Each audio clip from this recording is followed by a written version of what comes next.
Hello friends, मेरे digital classes में आप लोग का बहुत बहुत फिर से नए सेशन में स्वागत करता हूं। तो चलिए, आपका जो मॉडल पेपर है 17 नंबर का है। 15-16 पार्ट यहाँ पे अपलोड हो चुकी है। मॉडल पेपर ये लगभग सभी एग्जाम को कवर कराएगा। साथ ही सारे क्वेश्चन आज जो सेशन है महिला बाल विकास से जो मोस्ट इम्पोर्टेंट क्वेश्चन है, जो 27 तारीख को जो एग्ज़ाम होने वाला है उसके लिए बहुत ही ज़्यादा इंपॉर्टेंट, सबसे ज़्यादा क्वेश्चन आपको महिला बाल विकास पेपर से क्वेश्चन, सबसे ज़्यादा क्वेश्चन यहाँ से पूछा गया है। तो क्वेश्चन जो आपके उन्हीं क्वेश्चन जो तैयार किए आपके पेपर के हिसाब से क्वेश्चन को ये आपका तैयार किए गए हैं। आपके आपका जो 27 तारीख को जो महिला पर्यवेक्षक उसके लिए बहुत ही ज़्यादा इम्पोर्टेंट है। तो चलिए सेशन को बढ़ाते हैं आगे।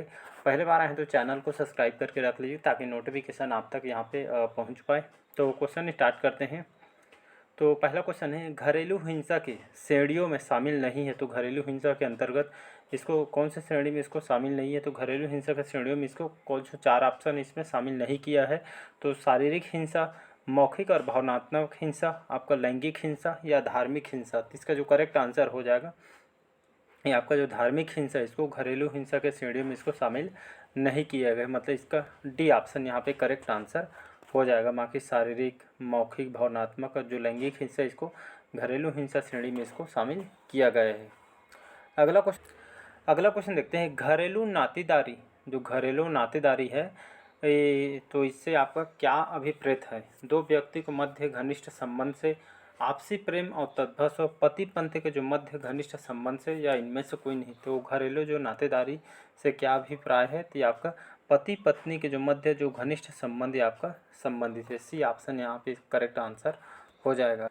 अगला क्वेश्चन देखते हैं, संकटग्रस्त महिलाओं, विधवा, निराश्रित, तिरस्कृत, परित्यक्ता को निम्न में से किस योजना के अंतर्गत आश्रय व सहारा प्रदान किया जाता है? नारी निकेतन, स्वाधार गृह योजना, या आपके आश्रय गृह योजना के तहत, या उज्ज्वला गृह योजना।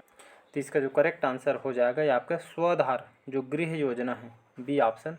स्वाधार जो गृह योजना के तहत जो संकटग्रस्त जो महिला जितने इसके अंतर्गत विधवा, निराश्रित, तिरस्कृत, जो परित्यक्ता दे, जो इस योजना के तहत इनको जो आश्रय व सहारा प्रदान इसके अंतर्गत स्वाधार गृह योजना के तहत इनको प्रदान किया गया सहारा। तो इसको याद रखिएगा। अगला क्वेश्चन देखते हैं, संरक्षण अधिकारियों की नियुक्ति कौन करता है? राज्य सरकार के द्वारा, राष्ट्रपति के द्वारा, राज्यपाल के द्वारा, या उच्च न्यायालय के जो मुख्य न्यायाधीश इनके द्वारा। तो संरक्षण अधिकारी को जो नियुक्ति कौन करते हैं? तो स्टेट में जो सरकार होती है, स्टेट में जो सीएम होते हैं इनके द्वारा, मतलब ये आपका राज्य सरकार के, स्टेट सरकार के द्वारा जो संरक्षण अधिकारियों की नियुक्ति इनकी की जाती है।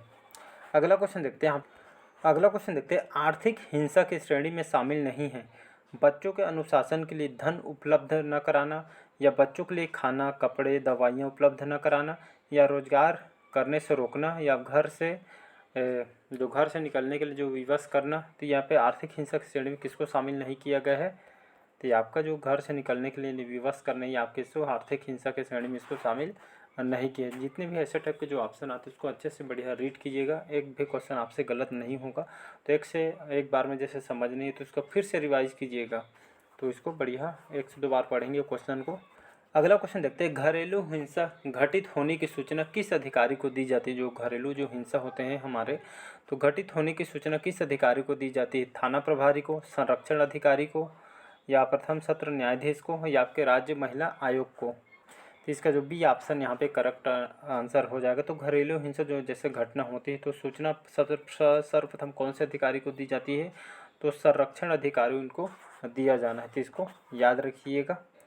अगला क्वेश्चन देखते हैं, घरेलू हिंसा की प्रकृति में शामिल नहीं होती है विवाहेतर संबंधों का संदेह न करना, तलाक और पर आमदा होना, या बिना किसी गलती के कसूरदार ठहराना, या आपको उपरोक्त में से सभी।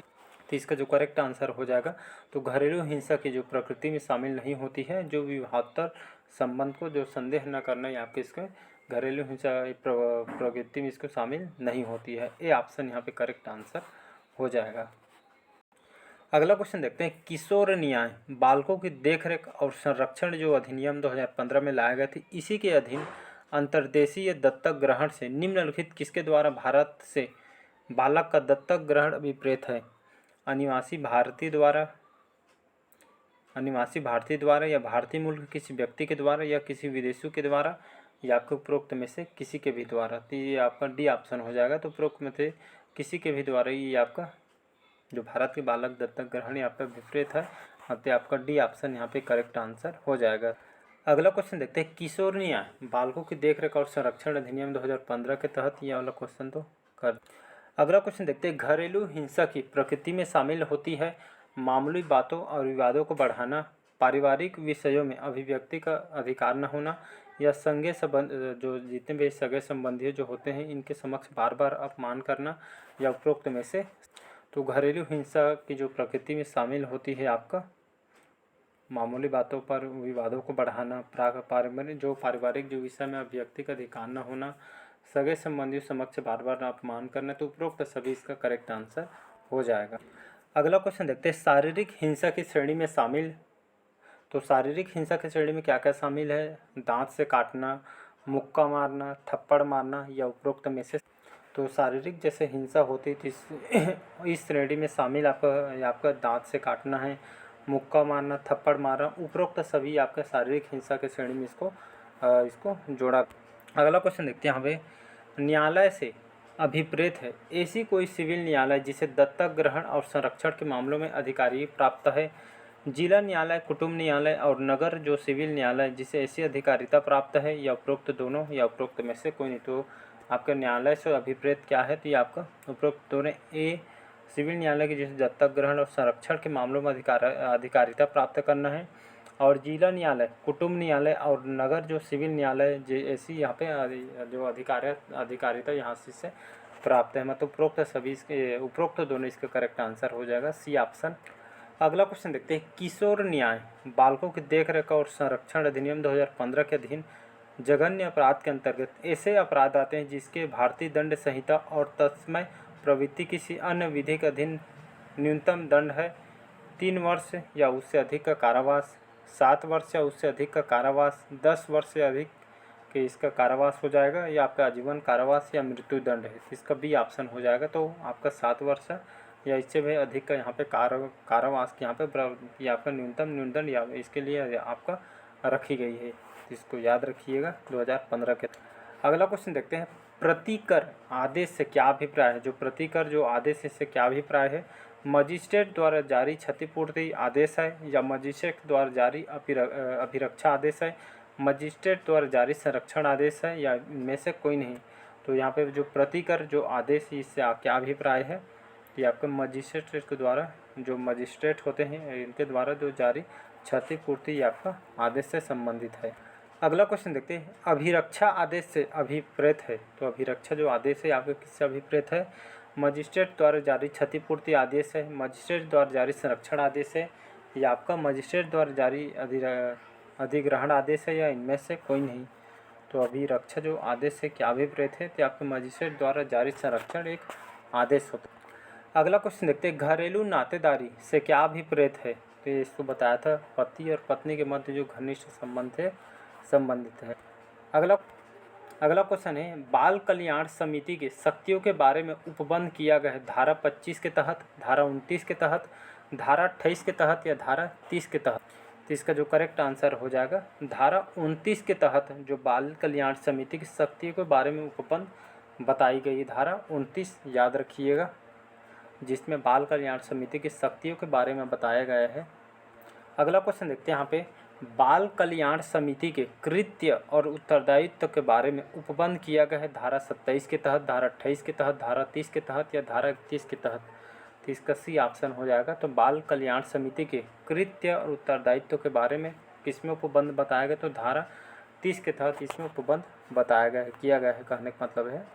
अगला क्वेश्चन देखते हैं, अधिनियम अनुसार ओझा से क्या अभिप्राय है? वह जो टोन्ही द्वारा किए गए प्रभाव को समाप्त करने के दावा करते हैं। तो अधिनियम जो ओझा के से क्या अभिप्राय है? तो वो आपका जो टोन्ही द्वारा किए जो प्रभाव को समाप्त करने की इसमें दावा करते हैं। इसको अगला क्वेश्चन देखते हैं, बालक की श्रेणी में निम्न में से कौन सा शामिल नहीं है? बालक की श्रेणी में निम्न में से कौन सा शामिल नहीं है? सौतेला बालक, पोषित बालक, दत्तक बालक, या 18 वर्ष से अधिक आयु का बालक। तो बालक की श्रेणी में निम्न में कौन सा शामिल नहीं है? तो आपके 18 वर्ष से जो अधिक आयु के बालक इस श्रेणी में इसको शामिल नहीं किया गया है। अगला क्वेश्चन है मोस्ट इम्पोर्टेंट क्वेश्चन है, टोन्ही के रूप में उपदर्शित किसी व्यक्ति को अन्य व्यक्तियों के द्वारा मानसिक साथ ही साथ शारीरिक प्रताड़ना देने पर दंड का प्रावधान है। इसके तहत कौन सा दंड प्रावधान किया गया है? 6 वर्ष का साधारण कारावास, 5 वर्ष का कठोर कारावास या 2 वर्ष का कठोर कारावास या इनमें से कोई। तो इसका जो करेक्ट आंसर हो जाएगा बी ऑप्शन। तो टोनही के रूप में जो उपदर्शित या किसी व्यक्ति को अन्य व्यक्ति द्वारा मानसिक या उसको कोई दिक्कत करते जैसे शारीरिक प्रताड़ित या करते हैं या दंड के तहत यहाँ पे प्रावधान किया गया है। 5 वर्ष की इसमें कठोर कारावास इसमें दंड का प्रावधान यहाँ पे किया गया है। अगला क्वेश्चन देखते हैं, किसी व्यक्ति द्वारा स्वयं को ओझा रूप में उपदर्शित करने का दंड क्या प्रावधान है?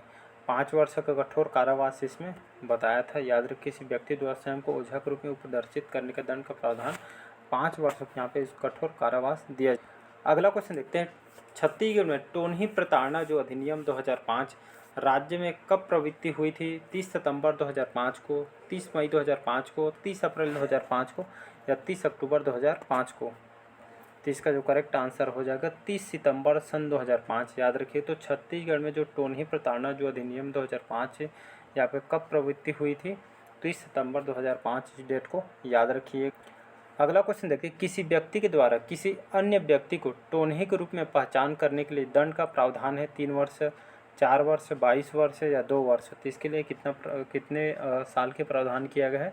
तो इसके लिए किसी व्यक्ति द्वारा किसी व्यक्ति को टोनही के रूप में पहचान करने के लिए इसका दंड का प्रावधान 3 वर्ष से इसके रखी गई है। मतलब बिना जाने सोचे बातों बातों में जैसे बोल देंगे तो ऐसा है वैसा है करके, तो इसके तहत यहाँ पे 3 साल का यहाँ पे प्रावधान किया गया है दंड। अगला क्वेश्चन देखते हैं, बाल कल्याण समिति को दंड प्रक्रिया संहिता द्वारा निम्नलिखित किसका प्रदत्त की गई शक्तियाँ प्राप्त होगी? महानगर मजिस्ट्रेट को, प्रथम वर्ग न्यायिक मजिस्ट्रेट को, सत्र न्यायाधीश या उपरोक्त ए तथा बी। तो आपका ए और बी मतलब डी ऑप्शन इस पर करेक्ट आंसर हो जाएगा। तो महानगर में जो मजिस्ट्रेट होते हैं, प्रथम वर्ग के जो न्यायिक जो मजिस्ट्रेट होते हैं, इनको यहाँ पे शक्तियाँ प्राप्त होती है। अगला क्वेश्चन देखते हैं, बाल कल्याण समिति का शिकायत निवारण जो अधिकारी कौन होता है? जहाँ पे आप शिकायत या कंप्लेंट यहाँ पे कर सकते हैं। तो आपका जिला में जो मजिस्ट्रेट होते हैं या आपके उपखंड जो अधिकारी होते हैं या बाल कल्याण अधिकारी होते हैं या तहसीलदार। तो बाल कल्याण समिति के जो शिकायत निवारण जो अधिकारी होते हैं ये आपके जिला में जो मजिस्ट्रेट होते हैं ये इनका अधिकारी होते हैं। अगला क्वेश्चन देखते हैं, यहाँ पे स्वयं को टोनही के रूप में उपदर्शित करने का दंड का क्या प्रावधान किया गया है? तो इसके लिए यहाँ पे स्वयं को टोनही के रूप में उपदर्शित करने का दंड का जो प्रावधान किया तो इसके लिए यहाँ पे 1 वर्ष का कठोर कारावास इसके तहत यहाँ पे प्रावधान किया। अगला क्वेश्चन देखते हैं, बाल विवाह जो प्रतिषेध जो अधिनियम है 2006 का विस्तार है संपूर्ण भारत में, जम्मू कश्मीर राज्य के सिवाय संपूर्ण भारत पर, जम्मू कश्मीर राज्य और नागालैंड के सिवाय संपूर्ण भारत पर या जनजातीय क्षेत्रों के सिवाय संपूर्ण भारत पर। तो इसका जो करेक्ट आंसर हो जाएगा, तो बाल विवाह जो प्रतिषेध जो अधिनियम है 2006 का जो विस्तार आपके संपूर्ण भारत में इसको लागू किया गया था। अगला क्वेश्चन देखते हैं, बाल विवाह जो प्रतिषेध अधिनियम 2006 के अनुसार बालिका से अभिप्रेत है वो नारी जिसने पूरी नहीं की है।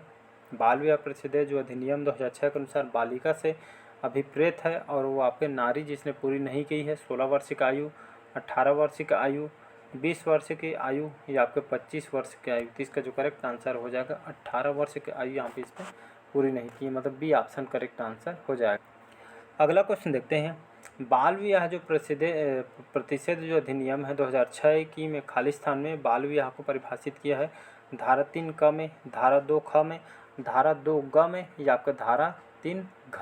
तो इसका करेक्ट आंसर जो हो जाएगा यहाँ पे बी ऑप्शन यहाँ पे करेक्ट आंसर हो जाएगा। तो धारा 2 जिसमें आपका धारा 2 के जो ख है इसमें बाल विवाह जो प्रतिषेध जो अधिनियम है 2006 में इसमें बाल विवाह परिभाषित यहाँ पे इनके बारे में यहाँ पर परिभाषित किया गया।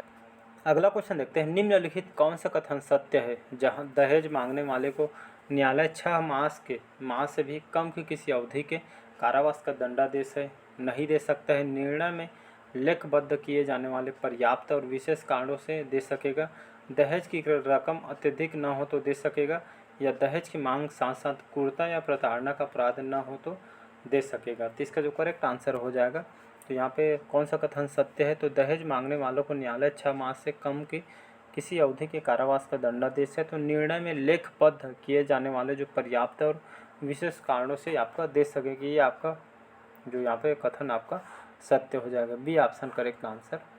अगला क्वेश्चन देखते हैं, छत्तीसगढ़ में टोनही प्रताड़ना छत्तीसगढ़ में जो टोनही जो प्रताड़ना है आपका, इसका निवारण जो अधिनियम कब लागू किया गया था? 2003 में, 2005 में, 2004 में या 2006 में? तो छत्तीसगढ़ टोनही जो प्रताड़ना जो इसका जो निवारण के लिए जो अधिनियम लागू की गई थी सन 2005 में, इसके लिए इसको लागू की थी। इसका फेवरेट है, मोस्ट इंपॉर्टेंट क्वेश्चन। अगला क्वेश्चन देखते हैं, दहेज प्रतिषेध अधिनियम के अधीन धारा 3 के संबंध में विचारण के समय प्रमाण का भार किस पर होगा? जिस व्यक्ति के विरुद्ध अभियोजन हो, परिवादवादी पर, पीड़िता पर या सरकार पर? तो इसका जो करेक्ट आंसर हो जाएगा, जिस व्यक्ति के विरुद्ध अभियोजन हो। तो इस पे भार का यहाँ पे तो दहेज प्रतिषेध अधिनियम के अधीन धारा 3 के संबंध में विचारण के समय प्रमाण का जो भार किस पर होगा? तो जिस व्यक्ति विरुद्ध अभियोजन होगा उस पर आपका भार। अगला क्वेश्चन देखते हैं, दहेज की परिभाषा का उल्लेख कौन से धारा में किया गया है? धारा 3 में, धारा 4 में, धारा 2 में या धारा 2 को या धारा 4 में? तो इसका जो करेक्ट आंसर हो जाएगा धारा 2 में दहेज की परिभाषा का उल्लेख धारा 2 में यहाँ पे बताया गया। तो चलिए आज के सेशन यहीं तक रखते हैं, बाकी जो क्वेश्चन हम अगले पार्ट में क्वेश्चन को कवर करेंगे। तो अच्छा लगे चैनल को लाइक शेयर सब्सक्राइब कीजिए, बहुत इंपॉर्टेंट क्वेश्चन यहाँ से सबसे ज़्यादा क्वेश्चन आपसे पूछा जाता है। तो मिलते हैं अगले पार्ट में, आज के सेशन यहीं तक रखते हैं। Thank you.